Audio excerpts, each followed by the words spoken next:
Sampurasun, Pak Bupati Subang yang saya hormati, Pak Dandim, Pak Wakapolres, Kasat Serse, Pak Kapolsek, Pak Dan Ramil, Pak Sekda, Kepala Badan Kepegawaian Daerah, dan seluruh para pegawai serta manajemen PT Surya Cipta dan manajemen PT BYD.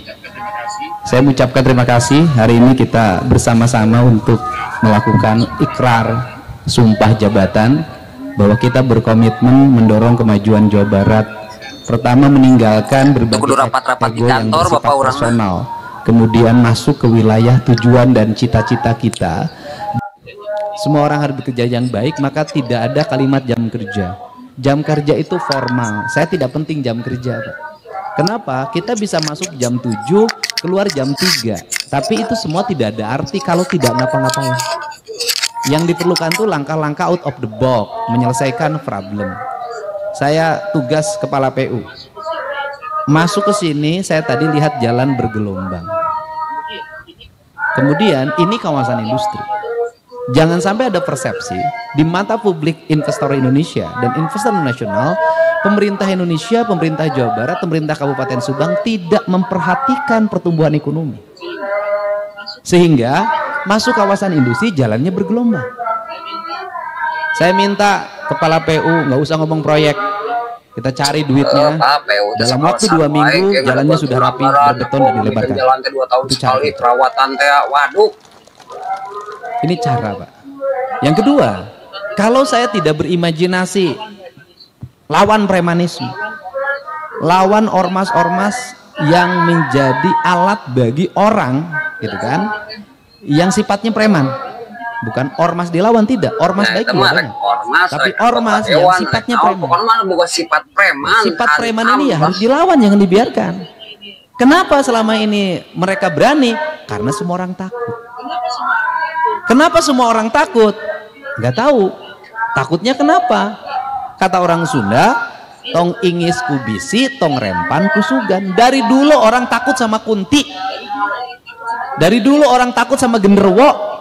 Dari dulu orang takut sama kelong wewe. Pertanyaannya adalah, ada nggak orang yang mati dimakan kunti? Nggak ada. Nah, ketika pemerintah mengambil tindakan, ketika pemerintah memutuskan, ternyata nggak ada tuh. Bisa selesai, rapi, tertata, beres. Nah, ini diperlukan cara tindak out of the box untuk melakukan tindakan dan mengambil resiko dari sebuah tindakan. Maka saya memilih menjadi pemimpin yang mengambil resiko terhadap setiap tindakan. Nah, karena mengambil resiko, konsekuensinya dalam pikiran kita hanya satu, mengabdi, titik. Nggak udah lagi ada yang berpikir yang lain. Sudah, mau apa lagi? Nah, karena itu, maka dari sekarang, saya tadi ngomong kepala Satpol PP. Saya bilang gini, saya nggak mau lagi ada pegawai numpuk. Saya itu paling nggak suka lihat pegawai datang gubernur penuh. Ngapain? Artinya, kalau setiap pemimpin datang, di situ penuh dengan pegawai, itu cermin pegawai nggak ada gawainya. Harusnya apa? Nggak usah penuh. Orang sudah ada jobnya masing-masing. Itu saking nggak ada job. Nah, kenapa saya kalau melakukan tindakan pembongkaran dan sejenisnya nggak mau ngelibatin banyak orang? Karena terlalu banyak orang yang ngumpul dibanding orang kerja. Bongkar bangunan, ASN penuh. Tapi lu nggak bongkar nama Satpol PP. Satpol PP itu mau palu-palu aja. Kan ini mindset. Saya sudah membangun mindset dari dulu. Oh, kalau pergi ke sini harus bawa palu, harus bawa gergaji, harus bawa. Ini yang dibutuhkan. Nah, jadi kita bergerak itu berdasarkan kebutuhan. Nah, sekarang tahap pertama kita adalah premanisme di kawasan industri sudah clean, sudah bersih. Tahap kedua adalah infrastruktur. Tahap ketiga adalah pegawai negeri, pejabat negara, siapapun dia tidak boleh menjadikan industri menjadi objek untuk cari duit. Tapi dia harus didorong untuk berjalan dengan cepat, berproduksi dengan cepat, melahirkan orang untuk bekerja. Kenapa? Karena pemerintah tidak bisa nyiapin lapangan kerja dalam jumlah banyak. ASN ada batasannya, P3K ada batasannya, dan kemudian negara juga ada batasannya. Karena keuangan kalau disedot oleh pegawai terus, kapan membangunnya? Maka yang berikutnya adalah mendorong lapangan kerja. Di mendorong lapangan kerja ini, maka tugas negara satu, mempermudah regulasi, jangan dipersulit. Perizinan harus cepat. Bila perlu orang nggak ada konsultan, siapin konsultannya oleh pemerintah. Itu caranya. Nah kemudian rapat-rapat harus diperpendek, harus dipercepat. Lahir keputusan harus cepat. Jadi langsung. Gubernurnya, bupatinya harus secara teknis detil, ngerti masalah, bagaimana mengurai masalah dan bagaimana menyelesaikan masalah. Setelah itu berikan jaminan untuk memberikan jaminan pada investor. Kamu jalan, set jawab. Kamu jalan, set tanggung jawab. Selesai Pak. Saya udah nggak tahu berapa pabrik di Jawa Barat hari ini bisa berjalan dengan kalimat saya, kamu jalan, saya tanggung jawab. Jalan Pak. Pusingnya industri oleh siapa? Datang kelompok orang, 10 orang. Premanisme. Ini masalahnya ini. Lama. Besoknya datang lagi, audiensi lagi. Ini lagi masalahnya lama. Masalahnya tidak selesai, audiensinya menghabiskan masa orang untuk waktunya untuk bekerja. Karena di Indonesia ini problemnya satu. Bekerja itu mudah di Indonesia itu. Yang susah itu adalah menanggapin orang yang mengomentari orang kerja. Itu Indonesia. Untuk itu harus jalan.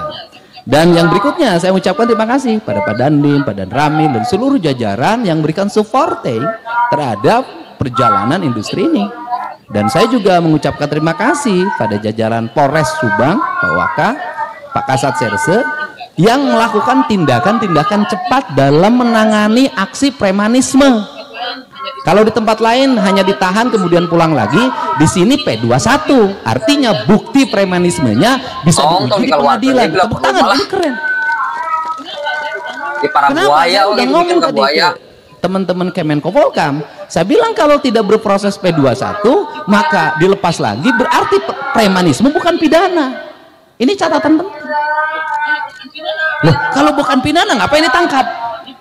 Ditangkap ini berarti ada unsur pidana. Nah, tetapi pemerintah harus memikirkannya apa? Mereka yang tidak terbukti pidana tapi ikut-ikutan bergelombol dengan mereka menjadi preman, berarti pemerintah harus membuat ruang kesadaran. Maka nanti barak militer, barak Polri itu adalah barak untuk merubah pikiran manusia jadi dari buruk jadi baik. Dan kita juga harus mendorong dia untuk bekerja dan menyiapkan lapangan kerja. Karena premanisme bisa lahir juga karena ketidaktersediaan lapangan kerja. Sehingga nanti mereka cocoknya lapangan kerjanya apa? Kalau misalnya gagah, orangnya pemberani, nekat ya jadi security. Tong pas ngomong doma WKB Pak. Kan bisa jadi nanti preman-preman yang gagah pemberani itu ya sudah didik jadi security. Jadi tenaga pengaman resmi, dilatih oleh negara, dididik. Nanti bisa jadi kalau sekarang banyak anak-anak sekolah lulusan barak TNI, kemudian di sekolahnya sekarang jadi duta kedisiplinan, kemudian jadi duta paskibra, ya nanti preman-preman direkrut, kemudian dididik, mereka menjadi duta keamanan negara. Tetapi bukan orang nggak berguna jadi duta, tapi yang disebut duta itu adalah mereka bisa dididik, dilatih, diarahkan dan memiliki profesionalisme sebagai seorang security. Kan keren. Nah, ini kan penting. Nah, kemudian termasuk juga di dalamnya keamanan perbankan. Kan saya otokritik ke Pak Dirut. Jadi Kasat Serse ini ke saya menyampaikan bahwa dia sudah meminta untuk menyerahkan barang bukti ini ke kepala cabang. Tapi kepala cabangnya menjawabnya harus ke legal, harus ke sini. Kebetulan ngeluhnya ke saya. Karena ngeluhnya ke saya, ya sudah serahin aja sekalian. Nah, maksudnya saya bahwa dalam dunia manajemen kepala cabang yang seperti ini nggak boleh dipakai. Kenapa? Nggak punya inisiatif, nggak berani ngambil resiko. Karena pemimpin itu kalau ingin besar dia harus ngambil resiko. Sehingga saya jujur aja hari ini nggak boleh ketemu saya, nggak boleh datang. Saya bilang kenapa? Jangan datang ketika masalahnya sudah selesai. Tinggal ada panggungnya, tampil paling duluan. Tapi ketika ada masalah sembunyi. Saya nggak suka orang seperti itu. Ya, eta gitu. Jadi Pak, orang tuh harus berani ngambil resiko. Terakhir. Kamari ge sorangan boga baturan Pak, jadi Cianjurnya. Main teh boga konter Pak. Konter teh kapalingan. Hampir BAKB jeung HP anu konsumen tah giliran mainan apa ayeuna teh bingung arek ngagantian kumaha mana anu konsumen tah mainan teh kemarin teh lapor cenah ka polisi ka Cianjur di Cianjur aya teh cenah kalahkah ngaluarkeun duit lapor teh di ieu henteu da cenah bukti teu pararogo tah rakyat kitu Pak anu ayeuna meresahkeun teh dia bingung kenaon rek diayakeun bak sapas-pas polisi itu ari kadang-kadang tra ditanggapi. Seuruk gitu teh Pak. Ini jajaran P dan Dinas Perhubungan. Dinas Perhubungan. Pertama, UPT, gitu kan? Kalau terlalu luas diperbanyak. Kalau terlalu luas, kan sekarang ada 6 UPT. Kalau terlalu luas diperbanyak. Tetapi menurut saya manajemen itu harus sedikit. Yang kedua, di setiap UPT itu nanti ada satu mobil yang khusus menangani PJU. Oke, satu, dua mobil yang PJU ini juga harus bisa menangani kerusakan CCTV. Yang kedua, mobil yang khusus mengurus persoalan kebersihan. Bagaimana ketersediaan mesin potong rumput? Bagaimana ketersediaan mesin untuk mobil naik ke atas, benerin spanduk yang sobek, cabut spanduk yang sudah tidak layak lagi, potong tiang-tiang billboard segala macam yang tidak berizin dan merusak estetika jalan. Ini. Yang ketiga, harus punya divisi perbaikan. Rekrut tenaga outsourcing itu tukang tembok, tukang ngaduk. Caranya bagaimana? Caranya di PU bikin anggaran semen, anggaran pasir. Jadi drainase yang batunya lepas, jangan nunggu proyek berikutnya. Lakukan perbaikan sejak sekarang, karena saya keliling kemanapun, saya tidak menemukan drainase jalan provinsi yang mulus. Semuanya tidak berfungsi, semuanya pada copot, semuanya tidak terawat. Tiang-tiang baligo yang dengdek saya nanjak dari Subang ke arah Lembang itu tiang papan reklame dari Jasara Harja itu begini. Papan petunjuk yang arah Ciater kanan kirinya nggak jelas. Indonesia ini negerinya berantakan banget, Jawa Barat ini. Nah, untuk itu saya nggak mau lagi ke depan begitu. Kepala PU nanti harus keliling, motivasi kepala UPT-nya. Di setiap UPT nanti ada tenaga kebersihan yang setiap hari monitoring jalan yang kotor, rumput yang tinggi. Yang kedua, setiap hari dia melakukan perbaikan terhadap yang rusak, tembok yang copot. Yang ketiga, melakukan perbaikan terhadap jalan yang bolong. Nggak usah nunggu lagi nanti turun anggaran pemeliharaan. Selama ada, perbaiki sekarang. Kenapa? Karena rata-rata pemeliharaan jalan turunnya adalah bulan November, kemudian bulan Oktober pada saat hujan deras. Saya sering menemukan kasus di Provinsi Jawa Barat sebelum jadi gubernur adalah melakukan perbaikan jalan, penambalan jalan dengan hotmix pas hujan deras. Nanti nggak boleh. Saya detil, Pak. Nah, yang berikutnya adalah di setiap UPT ada satu mobil ambulans. Untuk apa?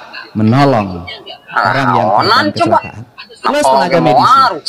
Yang keempat, di setiap UPT, di setiap sekian kilometer jalan provinsi harus ada mobil derek.